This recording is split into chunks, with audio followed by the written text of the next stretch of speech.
네, 안녕하세요. 테슬라 투자로 은퇴하기 아트론TV입니다. 테슬라 주가가 연일 달리고 있습니다. 너무 많이 달렸을까요? 오늘 좀 윗꼬리를 길게 달았어요. 같이 알아보도록 하겠고요. 일론이 이번엔 팔지 않겠죠, 한번. 팔 수도 있을 것 같다는 가능성이 제기됐는데 같이 알아보도록 하겠고요. 테슬라 대규모 혁신이 눈앞에 있는 것으로 판단이 됩니다. 1,000만 대 시장 진입의 초읽기에 들어갔어요. 3대 지수 현황 간략히 살펴보고 가도록 하겠습니다. 오늘은 나스닥이 1% 하락을 보여주었습니다. 역시 12,000선의 벽이 좀 높은 것 같아요.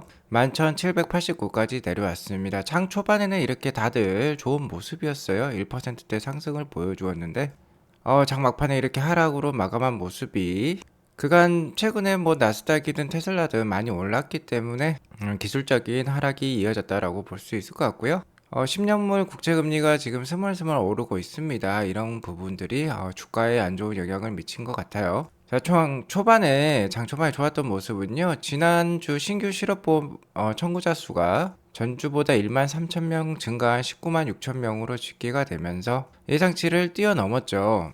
뭐 고용 상황이 좀 악화됐다, 실업자 수가 증가했다라고 얘기를 할 수 있고 이런 부분은 최근 주가라든지 증시에 오히려 좋은 영향을 줄 수 있는 사항이라고 볼 수 있겠죠.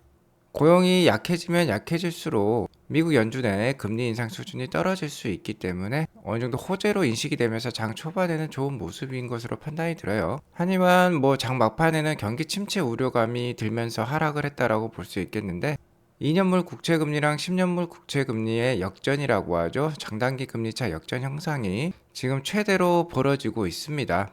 뭐 87bp 그러니까 0.87%라고 하는 최대 격차까지 벌어졌어요. 자, 원래는 10년물 국채금리가 2년물 국채금리보다 높아야 되는 게 맞는데 자, 10년물 국채금리가 3.67%라고 하면 2년물 국채금리는 이것보다 87bp가 높은 한 뭐 4.4% 정도라고 볼 수 있겠죠. 자, 최근 40년간 최대치 격차로 벌어진 역전이기 때문에 시장에 부담으로 작용하면서 하락으로 마감했다라고 볼 수 있겠습니다. 또한 전문가들은 시장이 지난주 이벤트를 소화 중에 있다라고 해요. 지난주에는 연준의 베이비 스텝의 금리 인상과 함께 파월 연준의장의 발언도 있었고 계속해서 연준 위원들의 발언들이 나오고 있는데 어쨌든 팩트는 이거죠. 예상보다 오랫동안 금리 인상이 이어질 수 있다라고 한결같이 얘기를 하고 있기 때문에 그리고 그간 증시가 많이 올랐기 때문에 이런 것들이 종합적으로 작용해서 오늘 윗꼬리를 달면서 이렇게 하락한 것으로 판단이 됩니다. 다만 지금 4분기 실적이 지속 발표가 되고 있는데요. 예상보다 높은 순이익은 발표가 되고 있어요. S&P 500에 해당하는 기업들의 66%가 4분기 실적을 발표했는데 이 중에 70%가량이 예상치보다 높은 순이익을 발표하고 있습니다. 자, 오늘 맵을 보시면 테슬라는 3.17% 상승하면서 시장과 정반대의 모습을 계속해서 보여주고 있어요. 구글은 AI 기술에 대한 우려감 때문에 오늘도 4.5% 하락으로 마감을 했습니다. 올해 금리 인상에 대한 전망은 어제랑 똑같다라고 볼 수 있겠고요. 자, 다음 달 3월 22일에는 베이비 스텝의 금리 인상 0.25% 금리 인상이 거의 90% 확률로 눈앞에 있다라고 볼 수 있을 것 같고 자, 5월 달까지 금리 인상이 이어질 가능성이 높습니다. 5월 달에는 한 차례 더 베이비 스텝 0.25% 금리 인상을 통해서 5%대 초반까지 금리 인상이 예정이 되어 있어요. 그래서 한 해 동안 거의 계속 유지할 것이다라는 전망이 우세하다라고 볼 수 있겠습니다. 그리고 이번 달 중요한 이슈로는 미국 CPI 지수 다음 주 화요일 날 발표가 있습니다. 지금 예상치는 6%대 초반 6.3% 4%이 정도로 기대가 되고 있어요. 참고하시기 바라겠고요. 테슬라는 오늘도 상승을 했습니다. 3%딱 상승을 했고요. 207.32불로 마감을 했어요.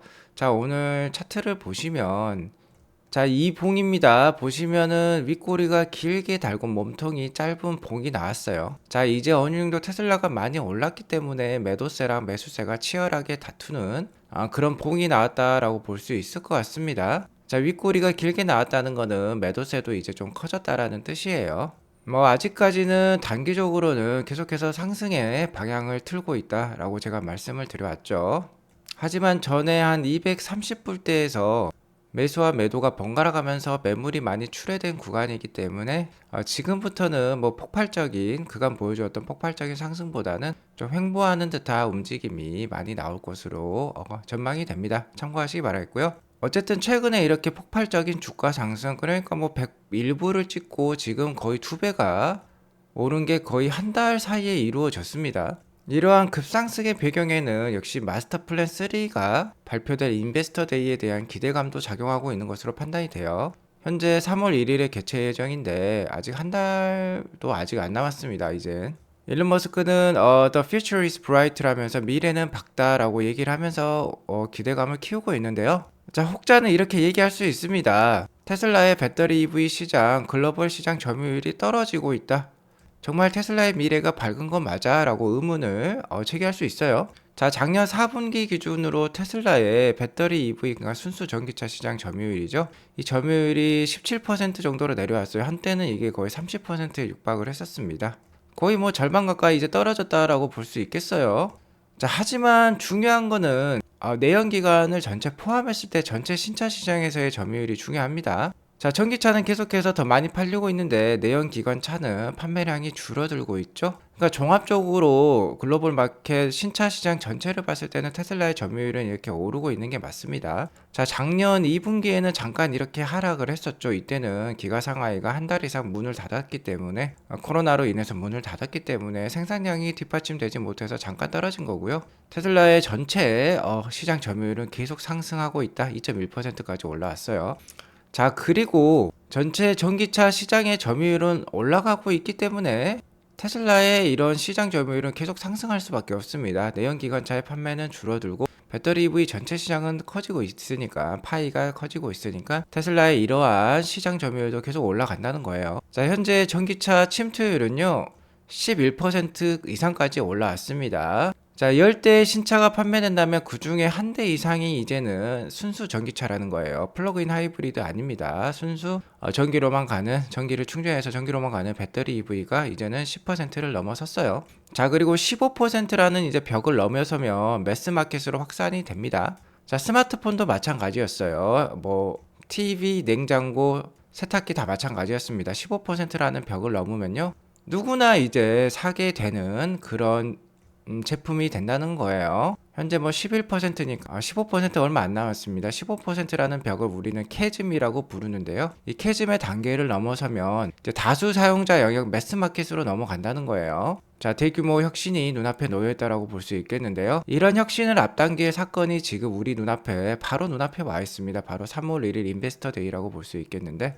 이날 일론 머스크는 규모의 경제를 대규모로 정말 익스트림한 사이즈로 달성할 수 있는 계획을 발표하겠다라고 얘기를 하고 있습니다. 지구를 지속 가능한 에너지로서 전환을 시키겠다라고 천명하고 있는데요. 자, 이 티저 이미지에서 알 수 있죠. 인베스터 데이 티저 이미지, 바로 이 이미지입니다. 이 이미지를 확대해 보면은 자동차 차체 모형이라고 제가 말씀드렸죠. 자, 그래서 이게 해치백 스타일이다, 컴팩트한 사이즈가 될 것 같다. 바로 모델 Q라고 요새는 말을 하더라고요. 25,000달러, 3만 불 이하짜리 차량의 플랫폼이 발표가 될 예정이 있다라고 볼 수 있겠습니다. 자, 이 플랫폼이 발표돼서 실제 신차로 개발이 되고 대량 양산에 들어가면요 테슬라가 이제 1000만 대 판매할 수 있는 그런 회사로 등극할 수 있는 거예요. 연간 1000만 대입니다.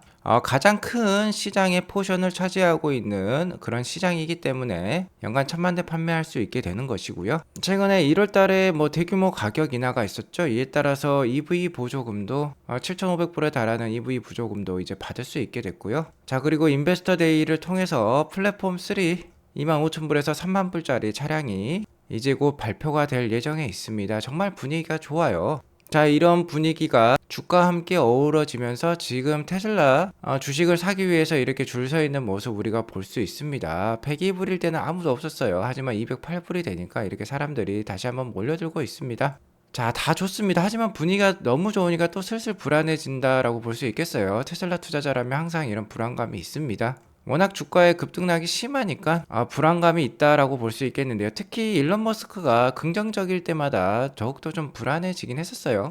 자, 테슬라는 무슨 데이가 참 많습니다. AI 데이, 배터리 데이, 그리고 이번에 있을 인베스터 데이까지 이런 데이들이 있을 때마다 주가가 좀 안 좋았던 경험이 있습니다. 소문에 사서 뉴스에 팔라는 격언처럼 AI데이 파트 2 때도 정말 힘든 상황을 겪었던 게 테슬라 투자자들이죠. AI데이가 나오면서 이제 테슬라 봇이 나오고 AI 기술, 혁신적인 AI 기술이 나오면 주가가 이렇게 급상승할 것이다 라고 생각을 하고 많은 투자자들이 참가를 했었는데요. 작년 9월 30일에 AI데이가 있었습니다.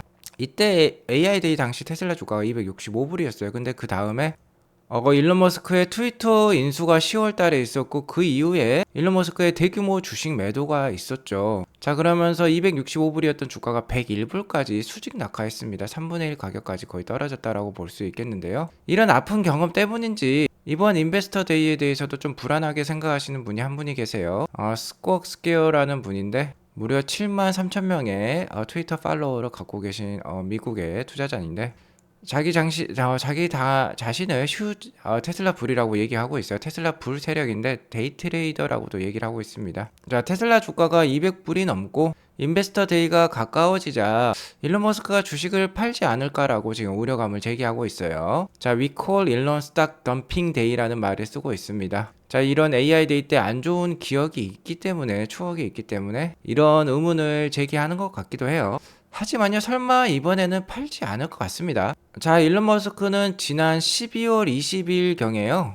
트위터 상에서 팟캐스트 같은 그런 실시간 토론회를 열었었어요. 자, 그 상황에서 자신은 현재 테슬라에 집중하고 있으면 12월 달에 테슬라 주가가 많이 떨어졌으니까요, 작년에. 테슬라는 모든 경제적 폭풍을 견뎌낼 거고 5년 안에 가장 가치 있는 회사가 될 것이다라고 하면서 향후 한 18에서 24개월 동안 더 이상 테슬라 주식을 팔지 않겠다라고 얘기를 했었어요. 그리고 다음 기가팩토리 위치 곧 나올 거라고 했는데 바로 이게 기가 네바다 확장에 대한 얘기였죠. 자, 그렇기 때문에 많은 사람들이 이 글에 댓글을 달고 있는데 2025년까지 테슬라 주식 팔지 않기로 했었다. 자, 일론은 이번에 팔지 않을 것이다 라고 얘기를 하고 있는데요.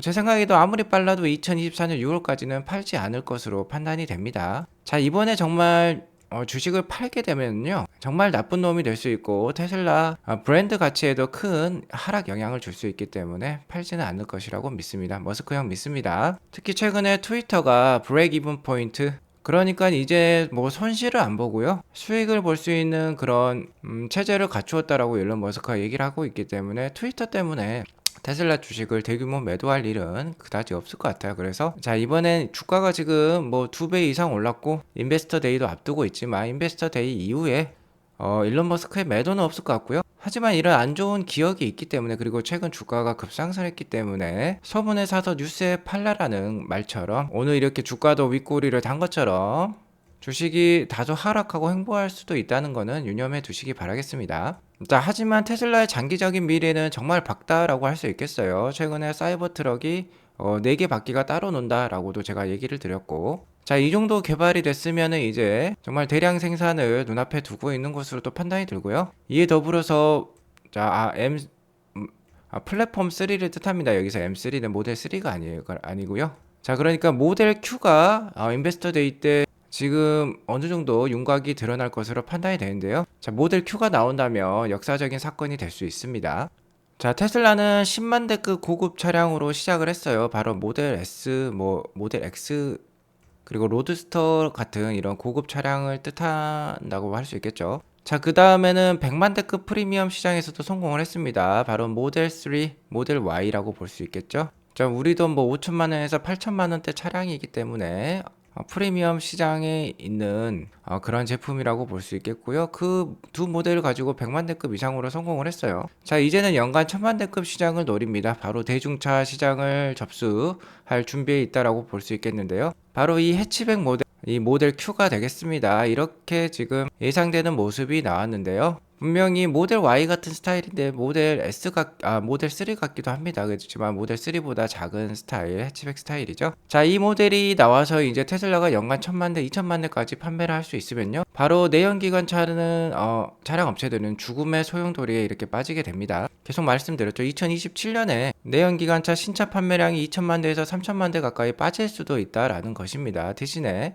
전기차는 연간 6000만 대까지 이제 판매가 되는 그런 메이저로 등극을 할 수 있다는 것이죠. 바로 이 모델의 출시가 이러한 시기를 엄청나게 앞당길 수 있어요. 자, 그리고 이를 위한 이렇게 대규모 혁신을 위한 준비를 테슬라는 잘하고 있습니다. 정말 이렇게 힘든 경제적 어려움 상황에서도 순항 주인인 테슬라라고 볼 수 있겠어요. 코로나와 경기 침체 시기에도 직원 수는 성장하고요. 직원 한 명당 영업이익은 더 성장하고 있습니다. 자, 이 파란색 막대는요, 테슬라의 직원 수예요. 3년 전은 7만 명이었는데 작년에 12만 7,855명까지 올라왔고, 이 빨간색 막대는 Operating Profit per Employee, 직원 한 명당 순이익, 영업이익입니다. 자, 직원 한 명당 영업이익이 작년엔 12만 불까지 올라왔어요. 직원 한 명이 벌어들이는 영업이익이 우리 돈 1억 5천이 넘는다는 뜻입니다. 자, 이를 연평균 성장률로 나타내 보면은요. 자, 직원 수는 2020년부터 2022년까지 3년 동안 한 35% 연평균 성장을 했고, 영업이익 성장은 더욱더 놀라워요. CAGR이 무려 88%입니다. 직원 수가 35% 성장할 때 영업이익은 88%라는 괄목할 만한 성장을 보여주고 있습니다. 이에 반면에 기존의 레거시 업체들, 내연기관 기반의 업체들은 매출액 성장은 전혀 없고요. 순이익 역시 감소하거나 제자리 걸음을 보여주고 있습니다. 하지만 이 빨간색의 테슬라는 매출액이 계속 상승, 순이익은 이미 포드나 GM을 뛰어넘었어요. 테슬라의 이런 상승의 배경에는 바로 SDV라는 게 있다라고 볼 수 있겠습니다. Software Defined Vehicle이라고 볼 수 있겠는데, 바로 OTA FSD로 대표가 된다라고 할 수 있겠죠. 자, 이런 혁신 기술이 있기 때문에 사람들은 이제 레거시 기업을 찾는 게 아니라 테슬라를 찾고 있다라고 볼 수 있겠어요. 자, 가장 중요한 부분은 역시 AI 기술입니다. AI 기술이 모든 것을 판가름한다라고 볼 수 있겠습니다. 세계 최대의 시가총액을 자랑하는 구글과 마이크로소프트가 지금 AI 기술로 한판 붙고 있죠. 최근 마이크로소프트는 100억 달러를요, 오픈 AI라는 회사에 투자를 했습니다. 챗 GPT로 유명하죠. 일론 머스크가 한때 오픈 AI의 최대 주주였는데 지금은 주식을 안 가지고 있다라고 하면 좀 안타까운데요. 그런 부분은. 하지만 일론 머스크가 챗 GPT와 관련된 기술을 어느 정도 알고 있기 때문에 나쁜 뉴스라고는 볼 수 없겠어요. 어쨌든 마이크로소프트가 챗 GPT를 적용을 해서요. 자사의 검색 엔진은 빙에 탑재한 상태입니다. 이러면서 주가가 상승을 하기도 했는데, 그러니까 구글은 뭐 하고 있느냐라는 의문이 많았죠. 그래서 구글이 AI 챗봇을 발표를 했습니다. 자, Bard라는 챗봇인데요. 어떤 한 질문에 오답을 발표했다라고 해요. 이게 전 세계 뉴스를 타고 퍼지면서 주가가 하루 만에 7% 이상 급락을 보여줬고, 오늘도 4% 이상 하락을 보여주었습니다. 자, 구글은 시가총액 한 3, 4등 안에 드는 글로벌 최대의 검색 엔진 인터넷 회사라고 볼 수 있는데, 이런 회사가 하루에 7%, 4% 떨어지는 것을 보니까 정말 AI 기술은 게임 체인저라는 걸 우리가 다시 한번 확인할 수 있는데요. 마이크로소프트의 경우는 디지털 광고 매출이 180억 불, 구글은 1755억 불로서 우리 돈 200조 원대 20조 원의 대결이라고 볼 수 있겠습니다. 구글이 워낙 검색 엔진 시장을 장악을 하고 있기 때문에 10배나 높은 마이크로소프트보다 10배나 높은 디지털 광고 매출을 올리고 있다라고 볼 수 있겠는데요. 자, 이러한 AI 기술 게임 체인저의 등장에 따라서 이게 또 바뀔 수도 있는 것이죠. 자, 그만큼 AI 기술이 중요하다는 겁니다. 구글 주가가 7% 이상 하루 만에 빠질 수도 있는 그런 게임 체인저라는 거예요. 그러면 테슬라는 무엇을 하고 있느냐? 바로 실생활 AI 기술을 만들고 있죠. 바로 FSD 자율주행 기술이 되겠습니다. 자, 현재 11 버전이 나와 있는 상태인데 FSD 버전 11이 아직 와이드 릴리즈는 안 되고 있어요. 1월 말에 와이드 릴리즈 시키겠다고 했는데 역시나 좀 어려운 기술이기 때문에 좀 늦어지고 있는 것으로 판단이 되고 있습니다. 일론 머스크는 어저께 샌프란시스코랑 LA를 FSD 베타 11.3 버전으로 운행을 했다라고 해요. 자, 아마 곧 있으면은 와이드 릴리즈 될 것 같다는 듯이 얘기를 하고 있지만 정확한 날짜를 아직 말을 안 해주고 있습니다. 좀 답답한 상황이지만 어쨌든 올해 안에 펼쳐질 일이에요. 자, FSD 베타 11은요 싱글 스택 버전으로서 이제 시내 주행뿐만 아니라 고속도로 주행까지 AI 기술로 모든 자율주행이 가능한 기술이 됩니다. 정말 앞서 말씀드렸듯이 이제 대규모 혁신이 눈앞에 있어요. 자, 3만 불 이하짜리 차량 3월 1월달 이 플랫폼이 이제 발표가 됩니다. 그러면 테슬라는 이제 연간 1천만 대 판매할 수 있다라고 발표를 할 것이고요. FSD 베타 11 와이드 릴리즈도 곧 앞두고 있어요. 이러면 이제 테슬라가 로보택시 사업에 곧 있으면 뛰어들 수 있는 것이죠. 빠르면 2년, 3년 안에도 뛰어들 수 있는 겁니다. 자, 사이버상의 AI, 그러니까 오픈 AI, 챗 GPT라든지 구글의 Bard라든지, 자, 이런 사이버상의 AI는 구글이나 마이크로소프트 뭐 이런 회사들이 잘할 수 있어야 하지만 현실 실생활 AI 기술은요 테슬라가 독보적입니다. 자, 로보택시 FSD 베타로 대변되는 이 실생활 AI 기술은 테슬라가 정말 독보적이라고 할 수 있어요. 이만큼 할 수 있는 기업이 없습니다. 자, 여기에 더불어서 내년에는 사이버 트럭이 대량 양산을 눈앞에 두고 있어요. 올해 일단 출시를 하고 내년 대량 양산이죠. 자, 그래서 단기적으로 주가가 횡보하거나 좀 빠지더라도 이런 거대한 혁신이 눈앞에 있기 때문에 우리는 지속해서 테슬라 투자를 이어나가야 될 것 같습니다. 자, 오늘 이것으로 방송을 마치겠고요. 오늘 방송이 도움이 되었으면 구독과 좋아요 알람 설정 꼭 눌러주세요. 행복한 금요일 되시기 바라겠습니다. 감사합니다.